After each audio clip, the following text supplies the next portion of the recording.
Sejam todos bem-vindos a mais um episódio do podcast Segurança Online. Hoje, com a presença ilustre do nosso companheiro, ex-comandante-geral da PM, Coronel Nunes. Nunes, seja bem-vindo e é um prazer tê-lo aqui conosco para batermos uma conversa sobre segurança pública. Coronel, prazer é todo meu. É sempre uma honra estar com o senhor, conversar, né, o senhor, toda a sua sapiência. Na realidade, é um agradecimento estar aqui. Quando estivemos juntos na polícia, quando eu estava no comando, o senhor era aquela pessoa que sempre ia lá, dá orientação, sugestão. É um veterano que conhece a história da polícia, deixou um legado grandioso para todos nós, para gerações que estão vindo por aí.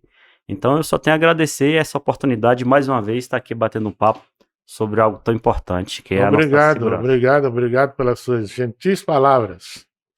Mas vamos começar.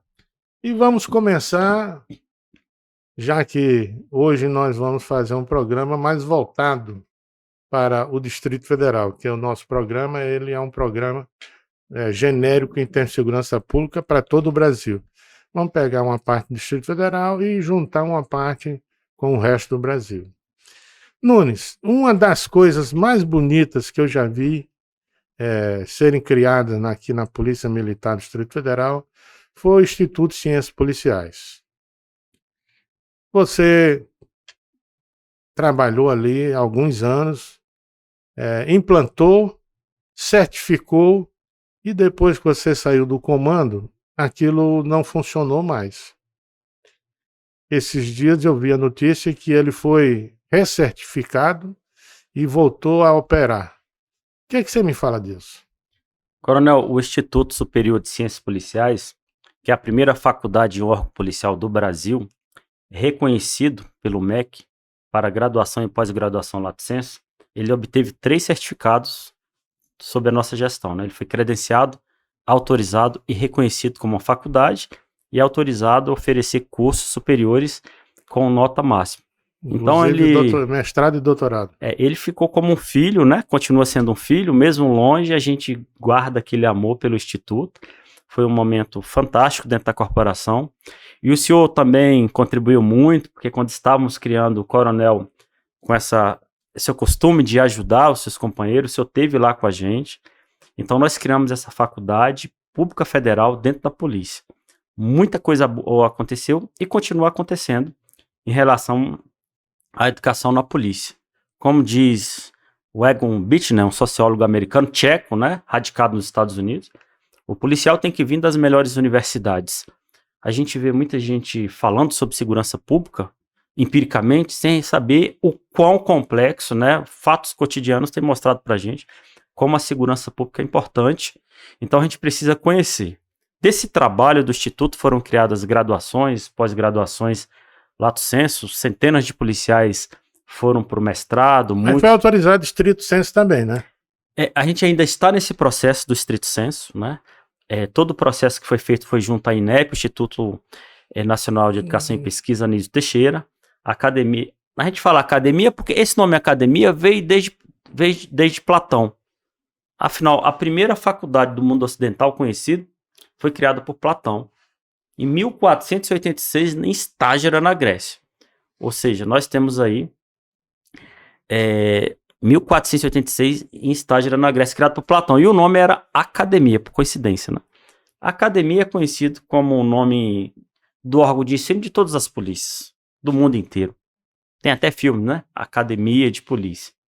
Mas a academia aqui de Brasília, além do nome academia, ela tem uma chancela, uma moldura educacional, outro carimbo, e ela é também chamada de Instituto Superior de Ciências Policiais. Isso vem desde 2010. Foi credenciado através da portaria expedida pelo ministro da Educação em 2013. E de lá para cá, centenas de policiais da Polícia Militar, da Polícia Civil, do Bombeiro e de outras polícias, das Forças Armadas e também da sociedade vêm fazendo cursos com a Polícia Militar. Desse trabalho fantástico, teve altos e baixos.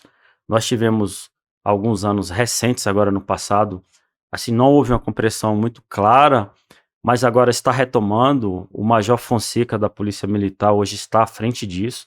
O Instituto foi recredenciado com nota máxima. O principal curso do Instituto é o Bacharelado em Ciências Policiais.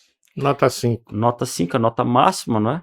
Então a academia, o nosso instituto, passou por todos os estágios que qualquer faculdade, qualquer universidade pública passa e obteve perante os avaliadores do MEC a nota máxima. Desse trabalho, em 2020, foi reconhecido como área de conhecimento no Brasil a ciência policial. Então, para quem está nos ouvindo, assim como temos a medicina, a matemática, a sociologia, no Brasil hoje nós temos a ciência policial. É um fruto de trabalho de todas as polícias, mas a Polícia Militar ela cravou essa bandeira lá em 2010, o senhor sabe disso. Né? Já em 2013, o conselheiro do MEC, José Eustáquio Romão, ele disse isso muito claro, está nascendo a ciência policial no Brasil, uma ciência que está há muitos anos à frente na Europa, nos Estados Unidos, mas felizmente no Brasil nós temos muitas polícias em vários estados que também estão caminhando. Daí a importância de se olhar para a segurança pública, qual a importância que ela tem. Segurança pública não se faz empiricamente, de qualquer jeito, né? Ela precisa, né, de pessoas capacitadas, embasamento científico, porque a gente lida com direitos fundamentais, principalmente lida com a vida. Com a vida das pessoas. Então é importante bem mais precioso. Sabermos o que estamos fazendo.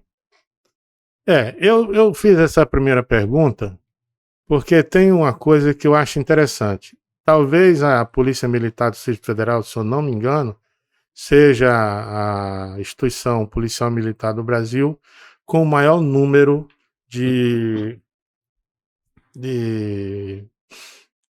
oficiais com mestrado e doutorado. Mas ainda não foi criado uma cultura, nem uma sistemática de ensino para absorver, para que essa turma toda que existe, são mais de 200. Mais de 300. Mais de 300, no efetivo de 10 mil. Mais de 300 com mestrado ou doutorado, / doutorado. Era para ter um fluxo de pesquisa direcionado para a atividade da Polícia Militar muito maior do que existe hoje. O que é que está faltando? Coronel, a educação é algo tão fantástico, né? Quando a gente estava criando, algumas pessoas falaram assim, o Instituto vai ficar maior do que a polícia. Porque a educação realmente, o senhor sabe que eu venho da área operacional, trabalhei em outros órgãos, e fui assim, por acaso, para a educação. Quando eu voltei para a polícia, imediatamente quem se depara e vai trabalhar com a educação, inevitavelmente vai se apaixonar pela educação, dado a capacidade que ela tem de transformação. Transforma o mundo, transforma a polícia, transforma a sociedade. A educação tem esse poder ilimitado. Então, a polícia, quando a gente começou esse trabalho, ela tinha um doutor. O senhor lembra bem. E hoje a polícia tem mais de 300. Dantas, né? Era o doutor Felipe Dantas, o doutor Júlio César, que era o dentista. E hoje o mestrado e doutorado é algo muito comum na PM, né? A gente fomentou isso e eu fico muito alegre em saber, todos os dias eu converso com as pessoas que estão terminando o doutorado, fazendo pós-doutorado. Isso me alegra muito porque muitas questões que eram muito caras hoje estão sendo estudadas e tendo uma retribuição desse estudo. Muitas coisas têm sido mostradas para a gente, novos caminhos a percorrer, exatamente porque... É exatamente isso que eu perguntei, porque esse fluxo de transformação de conhecimento em pesquisas que ajude a transformação da atividade operacional da PM fosse um pouco mais consistente, mais avolumado. Quando estávamos lá à frente desse trabalho, você lembra que a gente praticamente separava, né, uma boa parte do tempo de todos os dias para trabalhar isso, sabendo com certeza de que cada minuto, né, dedicado à educação ia se reverter em benefício para a sociedade. A Polícia Militar de Brasília, ela tem a menor letalidade policial. Ela não tem letalidade aqui. Mas não é só por isso. Nós temos realmente muitos mestres, doutores, pesquisas inéditas. Todos os meses, o senhor é testemunha ocular disso. Nós temos lançamentos de livros, né, publicados, editados aqui em Brasília. por nossos policiais, não só da Polícia Está sendo Militar. lançado agora um sobre inteligência policial, né? Então, todos os meses de inteligência, nós temos expoentes que dão aula em todas as faculdades, em outros países, aqui na Polícia Militar do DF, que vem trazendo essa academia para dentro da polícia. Fizemos em nosso comando também programas de mestrado e doutorado nas universidades. Então, a polícia foi para a academia, e dessa interação, unindo a praxis, né, a ciência, os resultados são fenomenais. Então, a gente contribuiu muito com alguns frutos dessas pesquisas e conseguimos implantar no comando que fizemos na gestão passada e colhemos frutos muito interessantes, com o aumento da produtividade, né, o aumento do número de ocorrências e uma série de outras atividades que foram melhoradas na corporação através da percepção que esses estudos trouxeram para a gente. Teorias sociais do crime, a gente verificava algumas diferenças entre uma cidade e outra, porque estava acontecendo mais roubo em uma cidade em relação a outra. Então, essas áreas das ciências sociais, particularmente, elas são muito integradas. Popularmente as pessoas falam, né? Faltou educação, faltou emprego, faltou lazer, vai ter problema no crime. Mas a gente começou a estudar isso com maior profundidade. Então a gente chegou até o ponto de entender que, para além disso, né, tem a questão cultural também. Né, o polonês lá, Zygmunt, ele fala sobre isso no livro lá da Sociedade Líquida. Sociedade Líquidas, né? Uhum. Então nós descobrimos que essa questão cultural hoje, um pouquinho mais para frente das causas dos direitos sociais que estão lá no artigo 6º, saúde, educação, segurança, moradia, transporte, alimentação, lazer, previdência, assistência à maternidade, à infância e à previdência das pessoas idosas. Esses são os direitos sociais, os 10 que estão lá no artigo 6º. Mas com o caminhar da sociedade, vários outros vão sendo incorporados para uma vida de bem-estar social. Porque é assim... State. Exatamente. Assim a sociedade, ela é dinâmica. Esse dia a gente estava dando aula para um curso na polícia e eu falei, já pensou se hoje, quando a gente acabasse essa aula, não tem mais internet? Para o mundo inteiro. Você não vai sacar, vai fazer consulta, para o mundo inteiro. Então os direitos vão fazendo parte da sociedade, que ela tem essa velocidade muito grande. E é uma nova dinâmica para cometimento de crime e uma nova dinâmica para a polícia trabalhar. Sempre que tem uma atualização, virtual, né? uma tecnologia, ela serve para o bem e para o mal. E essa faceta muito, muito interessante da educação, da universalização do conhecimento, porque na internet, a bomba que faz estradas, né, e que serve para uma série de coisas boas, serve para também praticar o terrorismo. Uhum. Então, o conhecimento está posto. Alguns utilizam o conhecimento para o bem, outros, infelizmente, utilizam para o mal. Mas o conhecimento é universal e não tem barreiras para ele. Não, e não tem contraindicação, pelo contrário, né? O melhor investimento que um estadista pode fazer para a sua nação, para o seu povo, para o seu país, é educação. Nós temos, nesses últimos 30 anos, vendo consolidado no mundo, não no Brasil, uma ideia que foi criada por aquele canadense que idealizou a aldeia global, Marshall McLuhan. Perfeito. E aquilo, naquela época, eu me lembro quando eu li aquilo, eu disse, isso é impossível, não vai poder ter um mecanismo que vai poder viabilizar essa aldeia global, essa integração, essa interação global como o McLuhan planejava. 40, 30 anos depois, isso é mais que uma realidade. Isso virou um sinal de nova vida. Então, mudaram as sociedades em função disso. As sociedades antigamente mais fechadas se abriram em razão do uso da internet. Outras ainda nem tanto, mas são poucas já, em compensação que era há alguns anos.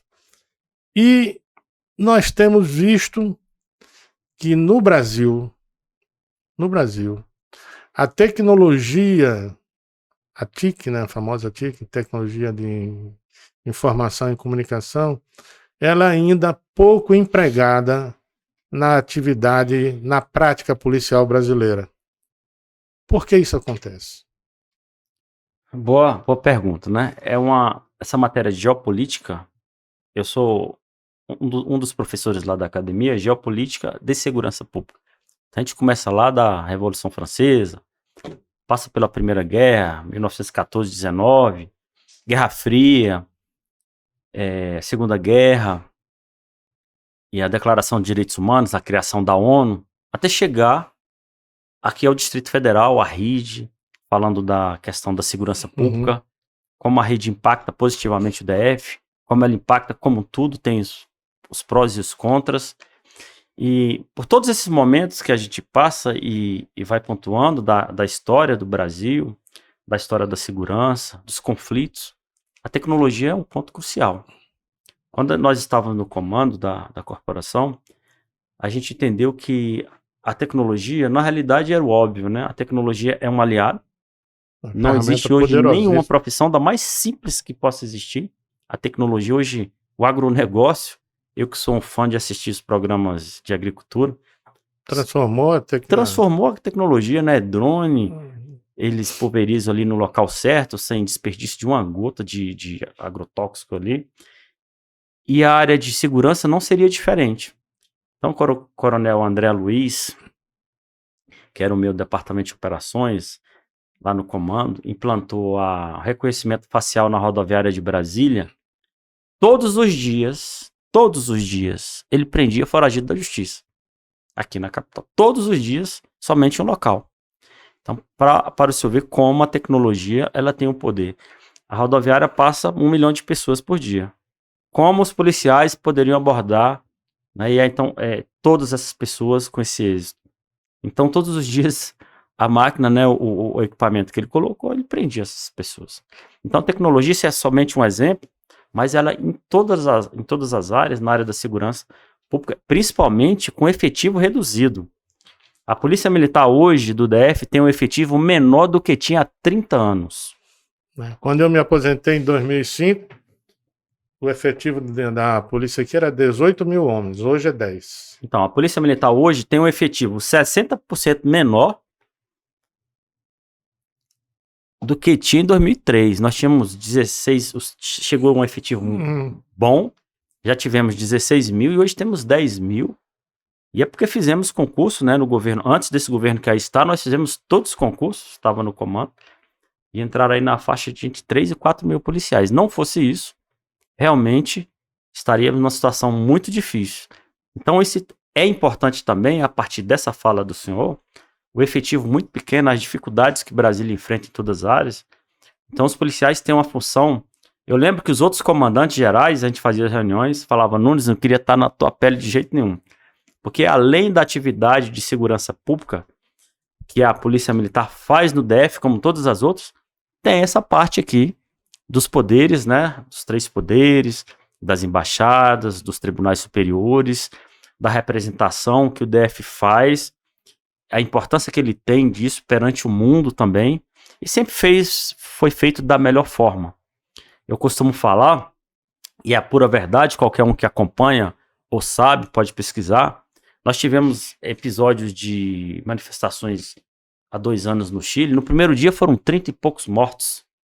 Tivemos lá no Capitólio, nos Estados Unidos, tivemos mortos na primeira manifestação. E há 60 anos nós temos manifestações em Brasília. Nós já tivemos policiais ali com traumatismo craniano, perna quebrada, nariz quebrado, flechado, esfaqueado.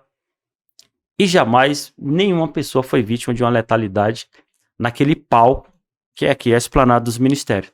Então, daí isso tira a capacidade, né? Eu falo sem dúvida de errar, a Polícia Militar não é melhor do que nenhuma outra, mas em distúrbios civis, sem sombra de dúvida, é a melhor aqui do Brasil. São 60 anos de manifestações e com 0 letalidade. Isso poderia me remeter para análise mais aprofundada do dia 8. Mas vamos deixar o dia 8 para lá, porque eu entendo que o dia 8 está sendo um pressuposto, está sendo um mecanismo político para encobrir certas questões e fazer e transformar a Polícia Militar do Distrito Federal no patinho feio da história. Então, eu acho que para a gente ser um pouco inteligente, a gente não deve dar asas a essas artimanhas políticas. Perfeito. Mas, o senhor é muito mas coerente, coronel, está perfeito, né? Mas eu queria só deixar aqui, se eu permite, né? A Polícia Militar é o último obstáculo. Todos os órgãos de segurança são, mas a Polícia Militar é o para-choque ali dos inicial órgãos de e segurança. final. Então é por isso, sem sombra de dúvidas, que o policial militar é o primeiro herói da segurança pública, o maior herói e o primeiro garantidor dos direitos humanos. E a primeira vítima, né? É a primeira vítima. Não é à toa que quase todos os policiais de segurança, quem morre é o policial militar. E infelizmente, porque os heróis que estão ali a dois na viatura se depara com a gangue, com um bonde, né, como chamam em alguns estados, e eles só estão em dois e são pegos de surpresa. E ali ele demonstra assim a valentia, a coragem, né, a força que ele tem. Então são os guerreiros da segurança e são sim o último obstáculo. Mas eu quero mudar agora, Nunes. Você já me explicou. Isso aí eu queria deixar claro para os nossos assistentes, nossos ouvintes, que a gente precisa investir mais, os governos precisam investir mais em tecnologia. Vamos citar dois casos emblemáticos. Antigamente, todos os grandes clássicos do futebol na Inglaterra terminavam em pancadaria, os famosos hooligans. O que é que a Polícia Metropolitana de Londres fez? Encheu Londres de câmeras, 200 mil câmeras. Logo aproximadamente um ano, tinha 200 mil câmeras. Identificaram todos os brigões, os valentões. No dia dos jogos, a polícia lá tirava todo mundo, colocava na delegacia. Esse pessoal deixou de ir para os estádios e deixou de criar baderna. Hoje, os hooligans existem só na lembrança negra da civilidade inglesa. Porque hoje os estádios da Inglaterra não tem nem mureta. E ninguém invade, só invade em final de campeonato, festa, aquele negócio. Eu digo isso para a gente ter ideia de como adianta. Outro caso emblemático é Nova York. Nova York está à beira da falência econômica, quase entrou em depressão profunda economicamente. E o Rudolph Giuliani criou a teoria da Broken Windows, né, das janelas quebradas, e criou o programa Tolerância Zero. E todo mundo pensa que é um projeto pequeno, mas Tolerância Zero é uma série de medidas que ele tomou na polícia de Nova York e fez a maior agregação tecnológica que uma cidade poderia fazer em tecnologia para servir de ferramenta para a segurança pública. Naquela época, eu me lembro, foi criado uma fundação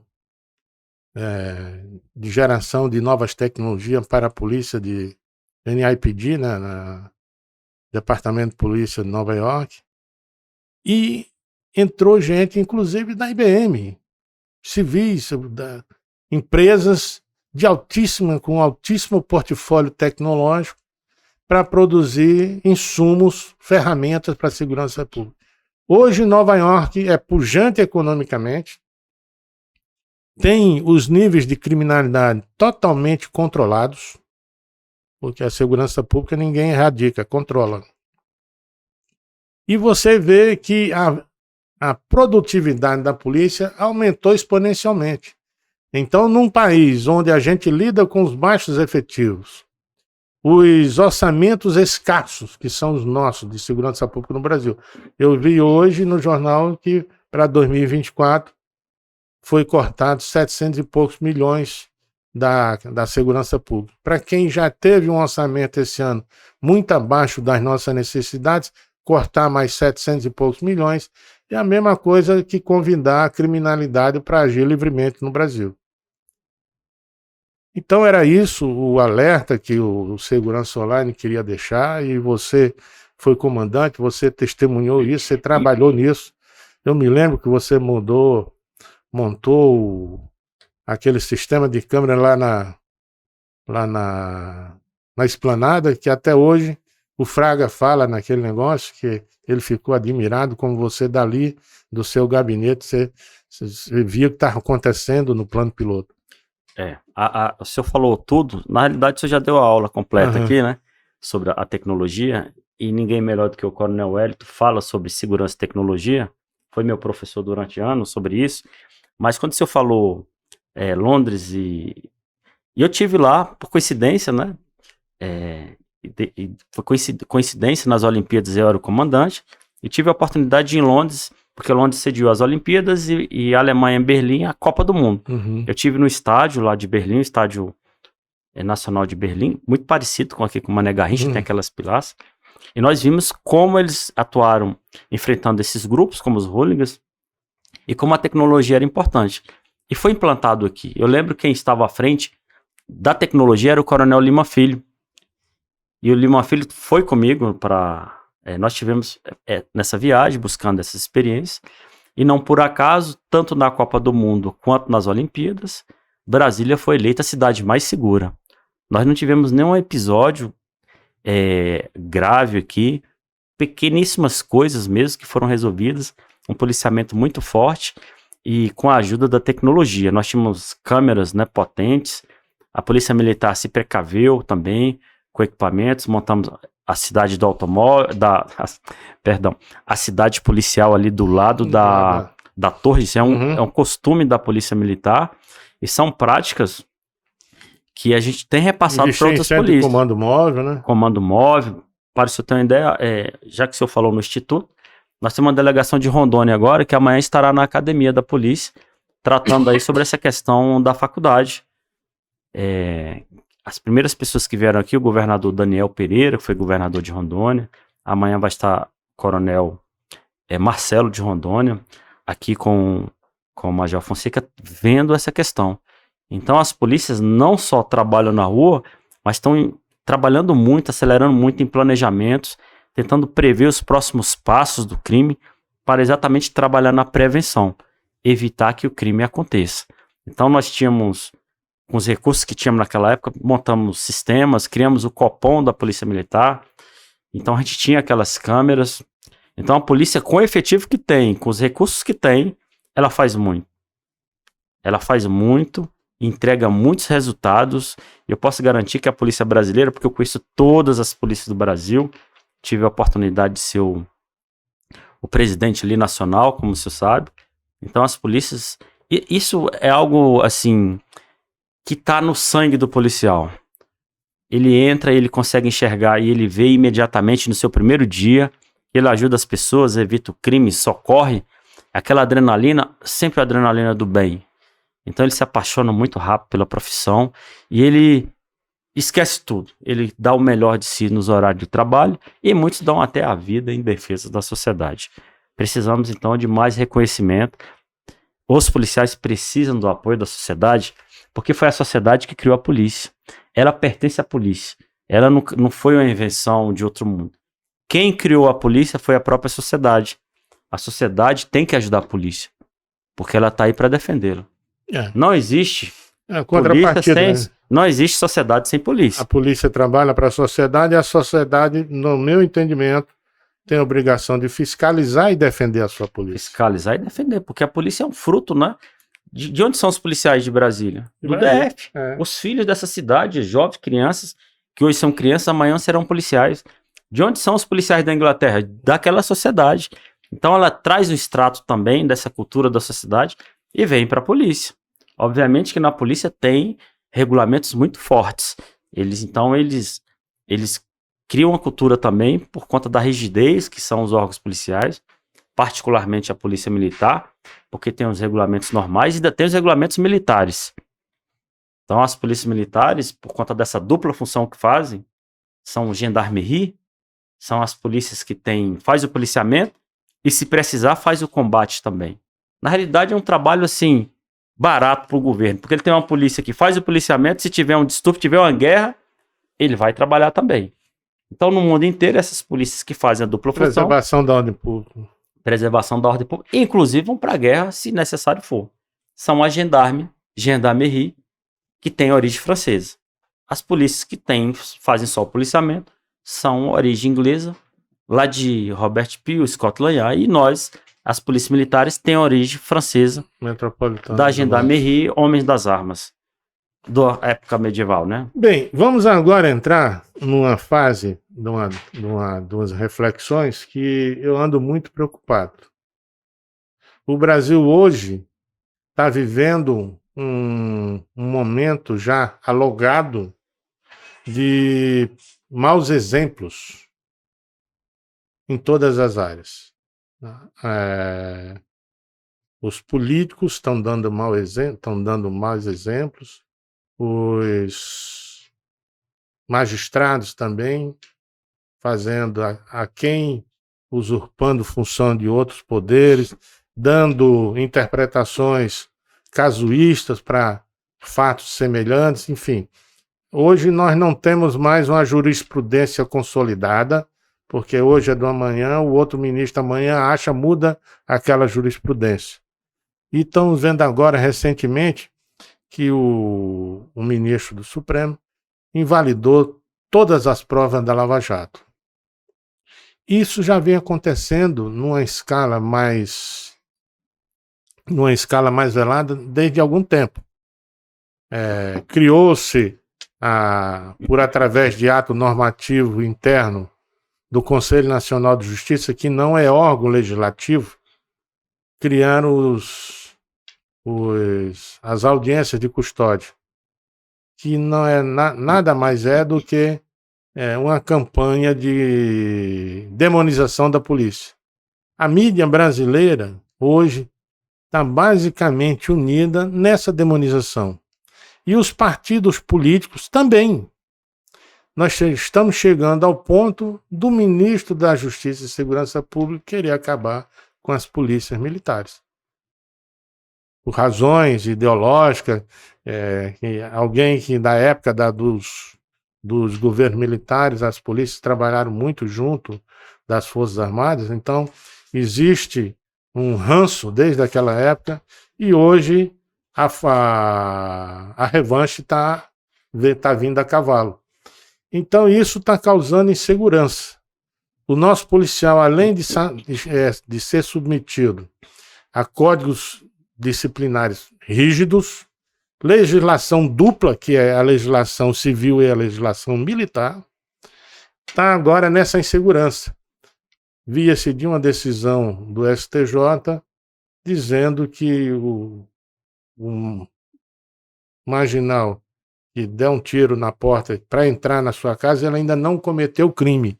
Ele está fazendo uma preparação para o cometimento do delito. E se você, de dentro de casa, atirar e acertar o cara, você é que é o criminoso. Ora, onde é que vai parar o Brasil? Como você vai querer que uma polícia trabalhe para preservar o pacto social? Como é que isso está reverberando dentro das instituições policiais do Brasil? Isso tem causado preocupação. A gente tem visto algumas decisões, né, coronel, em relação ao trabalho das polícias. Acabei de falar aqui que não existe sociedade sem polícia. Pode ter até outro nome. Carabineiro, carabinieri, patrulheiro, gendarme. Mas é órgão de controle social. Porque o ser humano é falho por natureza. Só Deus é perfeito. Então não existe. Se a gente pegar a teoria divina, a primeira geração, depois de Adão e Eva, Caim já matou Abel. Já precisamos ali de intervenção. Se a gente pegar, né, da criação do Estado-sociedade, o homem, quando sai do estado robesiano, que vivia como animais mesmo, ele saiu por que motivo? Porque ele entendeu que precisava de segurança. Platão falava que o pior modo de vida é esse medo da morte e viver sem a proteção do Estado. Então eles falaram, como é que a gente vai fazer então aqui? Não é teoria contratualista de Thomas Hobbes, Thomas Hobbes. John Locke e Rousseau, né? Então, como é que a gente vai fazer? Vamos abrir mão da nossa liberdade para que o Estado tome conta e ele faz a segurança de todo mundo. Isso aí é o contrato social, né? E o senhor falou, então, pacto social. Então, nós estamos hoje, 2023, que pacto social, que contrato social é esse que o Brasil entrega à sociedade o maior número de homicídios em números absolutos do mundo? Infelizmente, é no Brasil. Então, a gente tem que rever. Temos muito... E quando a gente fala na justiça criminal, né, no sistema de justiça criminal, não estamos falando só do judiciário. Começa com a polícia, Ministério Público, exatamente. sistema O senhor que penitenciário. é o professor, o senhor que dava essas aulas pra gente, Ministério Público, Judiciário, Defensoria, tem a participação dos advogados e acaba na área É penitenciária. o sistema que faz a repressão social do Estado. Perfeito. Então, esse sistema de justiça criminal, vez ou outra, ou um só, ou vários deles, apresentam problemas e a gente precisa corrigir. Exatamente quando Montesquieu falou do equilíbrio, né? Que todos os poderes são iguais, é quando um tá errando ou tá querendo suprimir a competência do outro, Os outros dois. tem que puxar no cabreço. E o Estado só funciona assim com esse equilíbrio entre os poderes. E dentro do sistema de justiça criminal, os policiais que estão aqui na ponta são os que mais sofrem. Porque ele não só sofre quando morre, não. Ele não só sofre pelos dias de trabalho com a escala sobrecarregada. Ele sofre principalmente porque, eu vou falar aqui um exemplo. O Distrito Federal, o 190 da Polícia Militar, recebe por dia 5.000 ligações pedindo socorro da sociedade. Então, os policiais vão atender centenas, dezenas, milhares, milhões de ocorrências por ano. E todos os dias ele só vai em problema. Então, ele, como ser humano que é, ele sofre impacto dessa falta de política pública, da inexistência, da insuficiência ou da ineficiência da política pública, em diversas matizes. Isso cai principalmente nas costas dos órgãos de segurança pública. E aí, ao mesmo tempo que os outros órgãos falharam, eles têm que entregar esse ingrediente e fazer um bolo sem nenhuma fissura. Porque, por exemplo, quando a polícia vai em uma manifestação,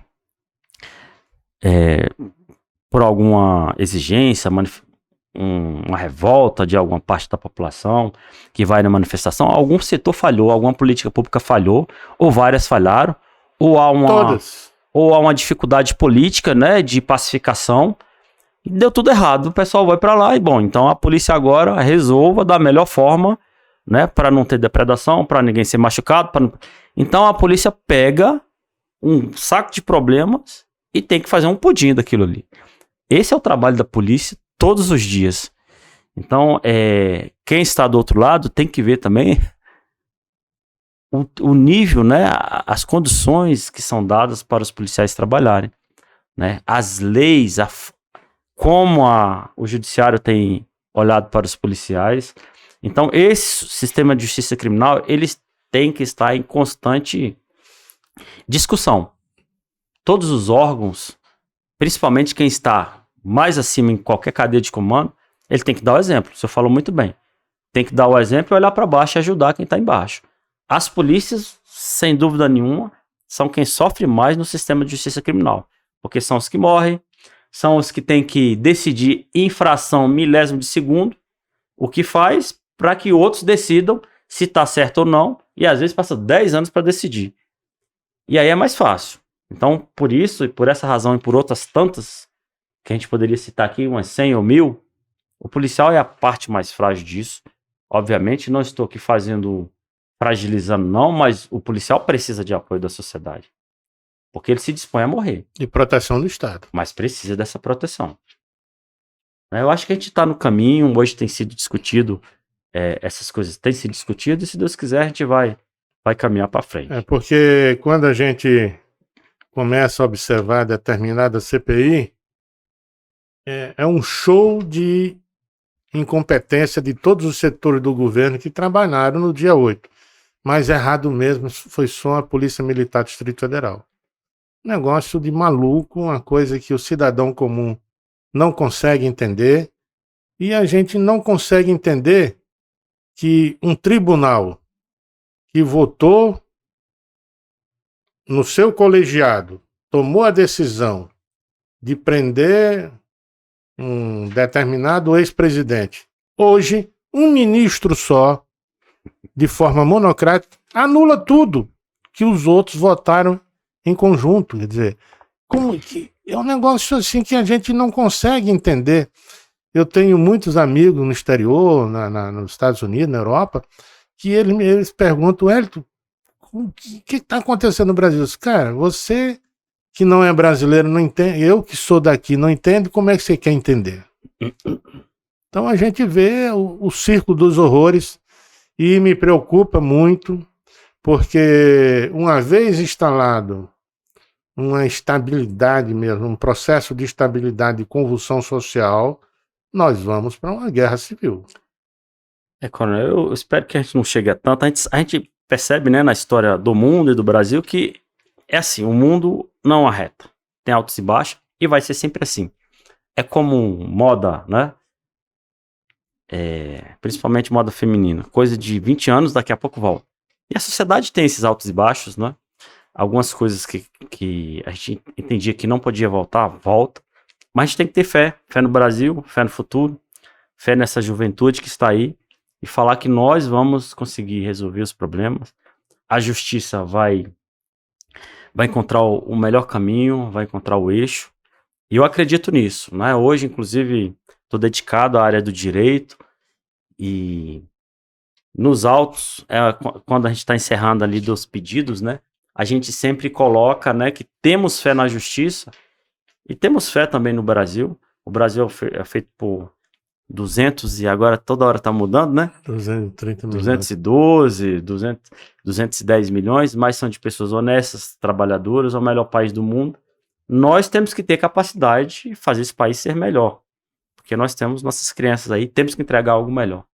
Se Deus quiser, nós vamos... Você é muito otimista, eu infelizmente não consigo ter esse otimismo já tão arraigado, porque eu já fui muito mais otimista. Mas a realidade dos fatos foi corroendo esse meu otimismo e hoje me deixa com esse semblante de preocupação. E eu vejo assim, que eu estou deixando para os meus netos, filhos e netos, essa instabilidade total. Você vê, hoje, anteontem, não sei quando, já tanta coisa que eu nem me lembro mais exatamente o dia. O mandatário brasileiro, na reunião do G20, disse que o determinado presidente, o presidente da Rússia, que tem um mandado de prisão formalizado pelo Tribunal Penal de Haia, podia vir para o Brasil, que aqui ele não seria preso. Ora, o maior mandatário do Brasil, falar uma coisa dessa é a mesma coisa de dizer para o mundo: traga a criminalidade para o Brasil, que aqui é bem-vinda. As polícias têm suas dificuldades aqui de diversas ordens, né? O Brasil tem sua questão histórica. O Brasil é um país continental. Se eu ver que quando acontece alguma coisa, como aconteceu com o nosso querido Coronel Gonçalves, né?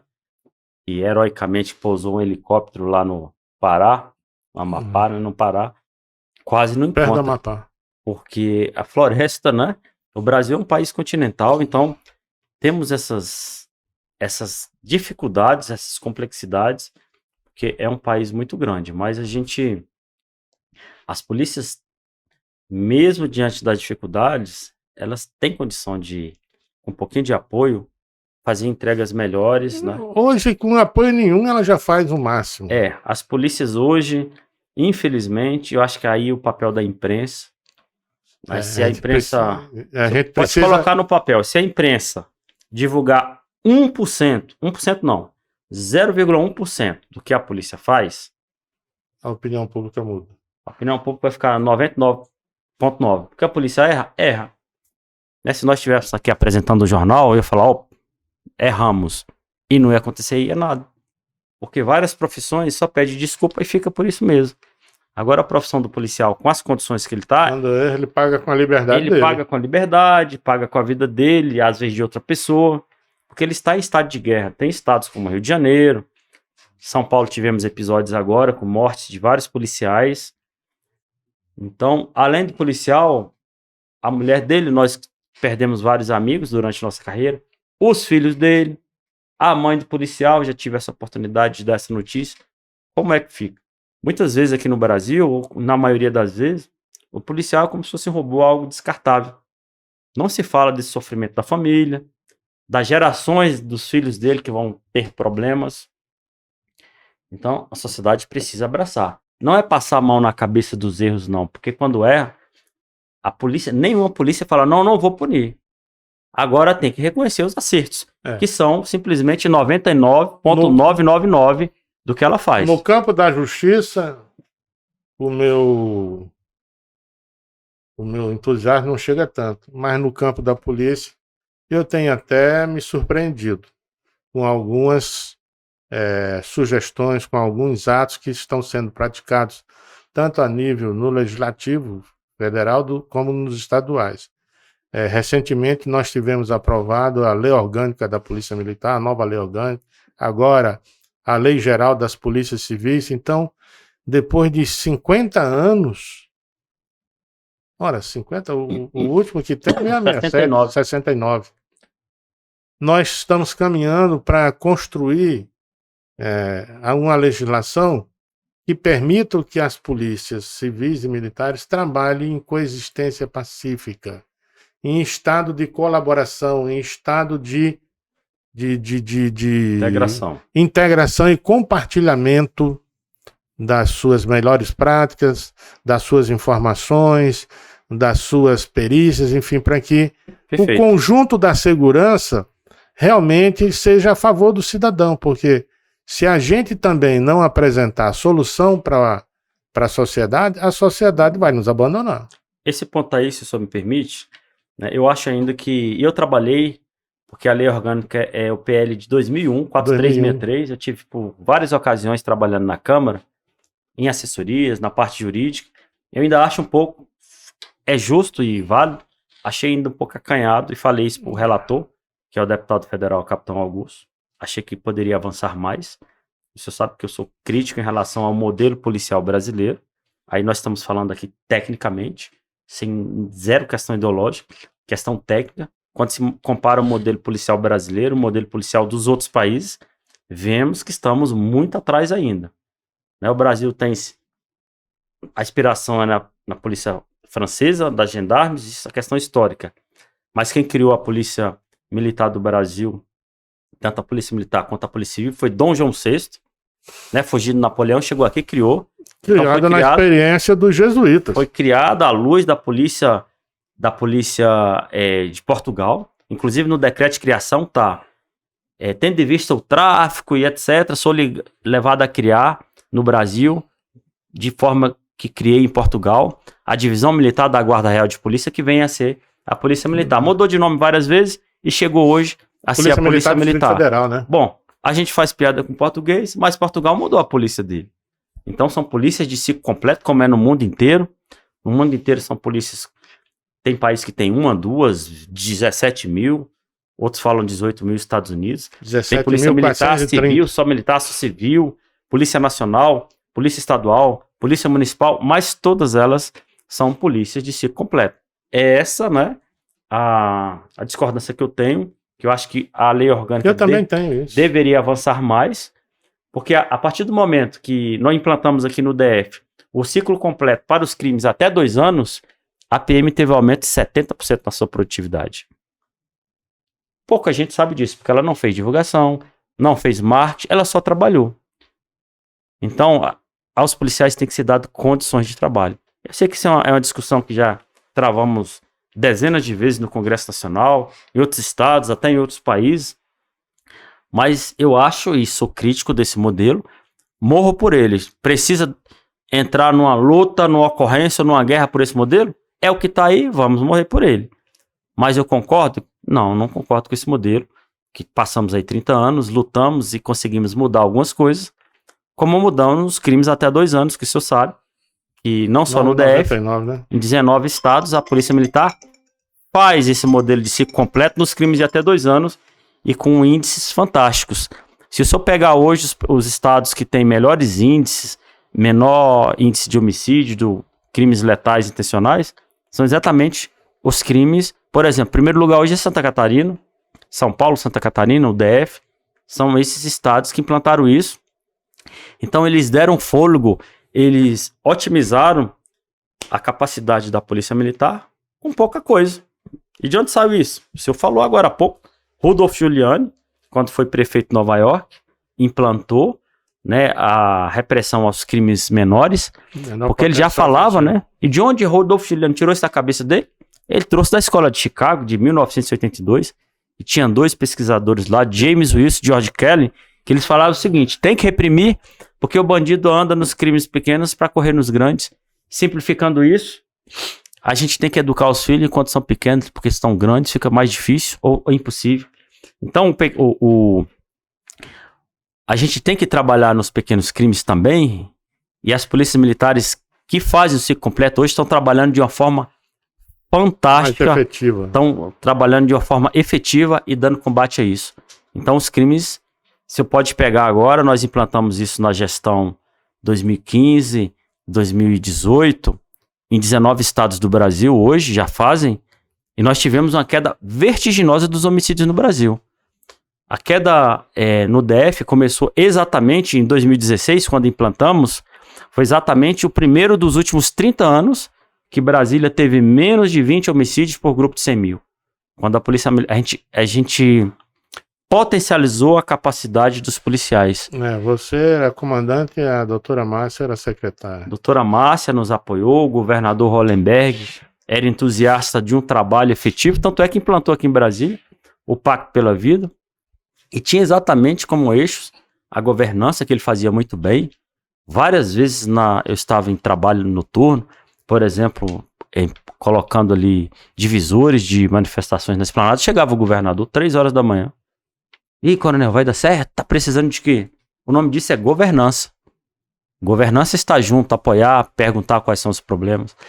Então isso, o Hollenberg foi assim, um professor nisso. Ele não só da área de segurança, ele sempre estava junto, e sempre as coisas deram certo. Reduzimos bastante e continua reduzindo, né, com o esforço de todas as polícias, mas a implantação dessa filosofia, ela vem lá do Pacto pela Vida, Brasília, né, Viva Brasília, a partir de 2015. E lá do Raton do Recife, né? E havia a doutora Márcia, né, ela fala do Raton, e a doutora Márcia veio lá do... Olha como a segurança, né, o nosso prefeito Eduardo Campos quase que virou o presidente do Brasil, tinha essa potencial para isso, trabalhando na segurança. Segurança é vida, segurança, além de ser dever do Estado, responsabilidade, é um direito social, está lá no artigo 6º da Constituição. Tem um relatório aquela associação dos empresários de São Paulo, como é? FIEP? Fiesp? Fiesp. FIEP é a da Gendarmeria. E coloca a questão da segurança como uma questão econômica. Tem a econometria do crime, né, que pouca gente no Brasil sabe. Os crimes, o estado de insegurança pública penaliza os orçamentos públicos e as finanças públicas. Por quê? É mais gasto. É gasto de toda ordem.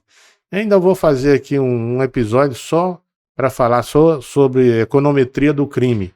Que as pessoas não sabem o quanto custa o crime. O crime é oneroso.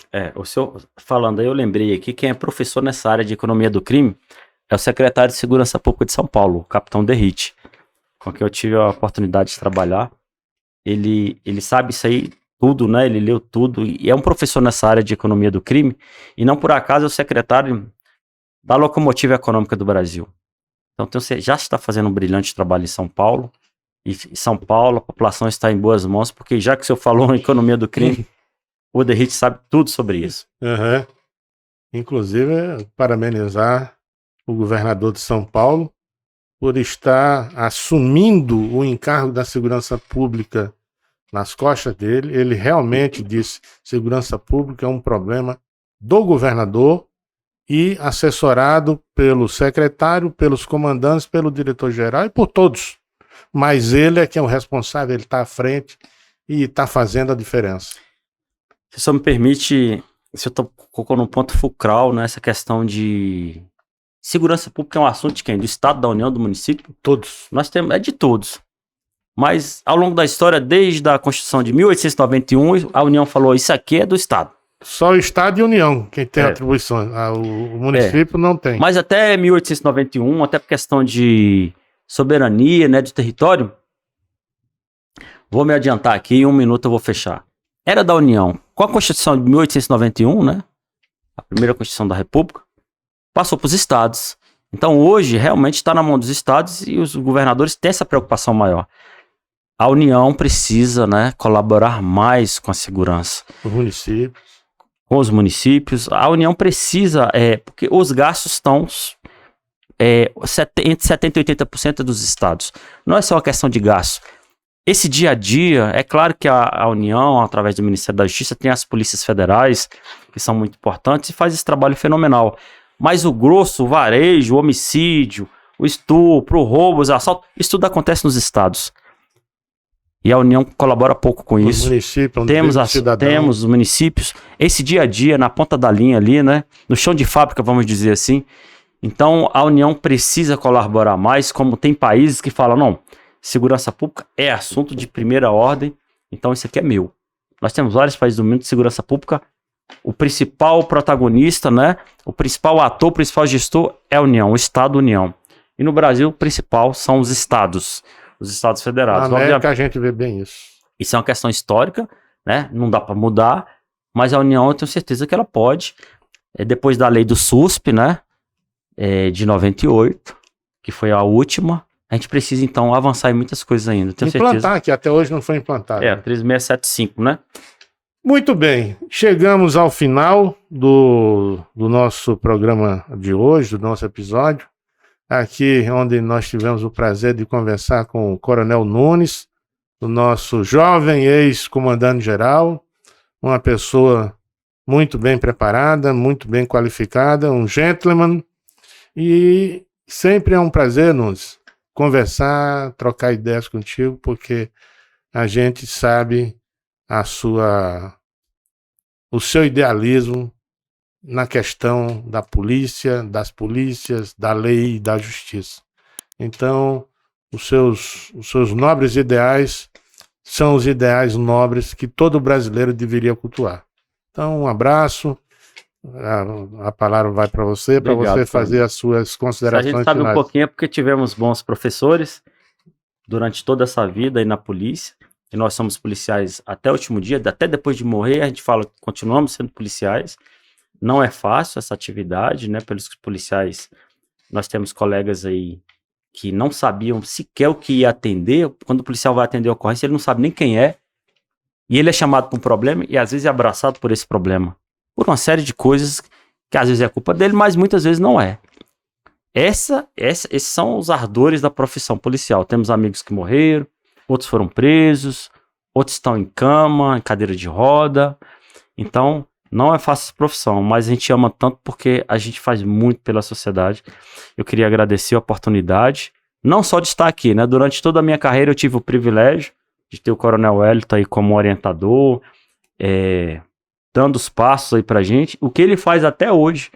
O senhor é um pouco mais antigo que eu, né, Coronel? Muito. Mas até hoje o senhor tem essa disposição. Tem, isso aí não sai. Então, eu queria agradecer em nome de todos os policiais que o senhor colabora. O ano passado tivemos algumas demandas juntos, defendendo alguns policiais, né, da academia, alguns cadetes. E nessa idade, o Coronel, que é um jovem senhor, não perdeu essa motivação.